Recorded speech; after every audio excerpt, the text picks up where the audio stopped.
Hi hello வணக்கங்க. நான் உங்கள் விஜயலக்ஷ்மி கிருஷ்ணமூர்த்தி. ஏற்கனவே 3 பதிவு பார்த்தாச்சு.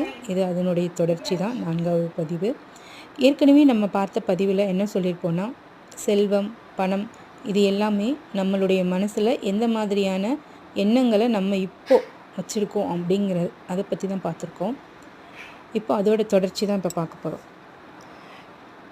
அதனுடைய தொடர்ச்சி அப்படிங்கிறது, பணம் அப்படிங்கிறது நம்மளுடைய ஆள் மனசின் மூலமாக தான் நம்மக்கிட்ட வருது. ஒரு சிலர்கிட்டலாம் பணம் எப்பொழுதும் இருந்துக்கிட்டே இருக்கும்.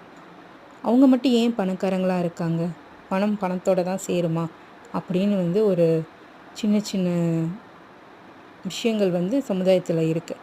ஆனால் உண்மையிலே பணம் பணத்தோடு தாங்க சேரும். ஒத்தவை தாங்க இருக்கும். என்ன மாதிரி எண்ணங்கள் இப்போ பணக்காரர்கள் எப்படி வாழ்கிறாங்க, அவங்களுடைய எண்ண ஓட்டங்கள் எப்படி இருக்குங்கிறத நீங்கள் வெளியிலேருந்து பார்த்தீங்கன்னா உங்களுக்கு தெரியும். அவங்க எப்பயுமே பற்றாக்குறை அப்படிங்கிற அந்த இல்லை அப்படிங்கிற அந்த வார்த்தையை சொல்லவே மாட்டாங்க.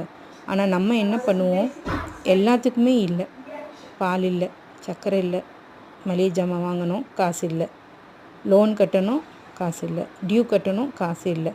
ஸோ இந்த மாதிரி பற்றாக்குறை எண்ணங்களில் இருக்கிறதுனால தான் நம்மளுடைய வாழ்க்கை முறை ஒவ்வொரு நாளும் அந்த பற்றாக்குறை நிலையிலேயே தான் போயிட்டுருக்கு. ஸோ இல்லை என்ற வார்த்தை இல்லாமல் போகட்டும். அதற்கு பதிலாக வாங்கணும், கட்டணும், பணம் வரும் அப்படிங்கிற வார்த்தைகளை இன்றிலிருந்து நீங்கள் யூஸ் பண்ணி பாருங்கள். அதனுடைய மாற்றம் எப்படி இருக்குன்னு நீங்களே சொல்வீங்க.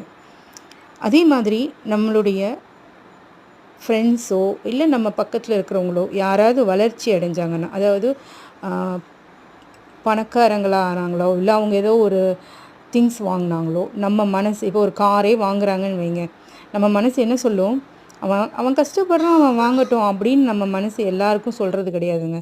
அது யாரோ ஒருத்தர் 2 பேர். ஆனால் எல்லாரோட மனசுலையும் அவன் பாருப்பா, அவனுக்கு என்னப்பா பணம் இருக்குது, அவன் காரு வாங்குறான், அவன் வீடு வாங்குறான், அந்த மாதிரி பொறாமை எண்ணமும் வைத்தறிச்சலும் இருக்கவே கூடாது. ஏன்னா அது நமக்கு வரக்கூடிய செல்வத்தை முட்டுக்கட்டையாக தடுத்துரும். நீ அடுத்தவங்களை பார்த்து பொறாமப்பட்டேன்னா உன்னுடைய ஆள் மனசு சொல்லும், ஓகே இவனுக்கு பணம் வர்றதெல்லாம் பிடிக்கிறதில்ல, பணக்காரங்களை பார்த்தாலே இவன் வெறுக்கிறான், ஸோ இவனுக்கு பணம் தேவையில்லை போல இருக்குது அப்படின்னு சொல்லி நம்மளுடைய ஆள் மனம் நமக்கு வரக்கூடிய பணத்தை கூட ஸ்டாப் பண்ணிடும் அப்படின்னு ஒரு மிகப்பெரிய ஆசிரியர் அவருடைய புத்தகத்தில் குறிப்பிட்டு சொல்லியிருக்காரு. ஸோ இன்றிலிருந்து எப்போவுமே பொறாமையும் வைத்தறிச்சலும் நமக்கு வேண்டாம்.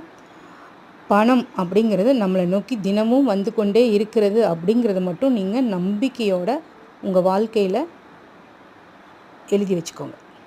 நன்றி.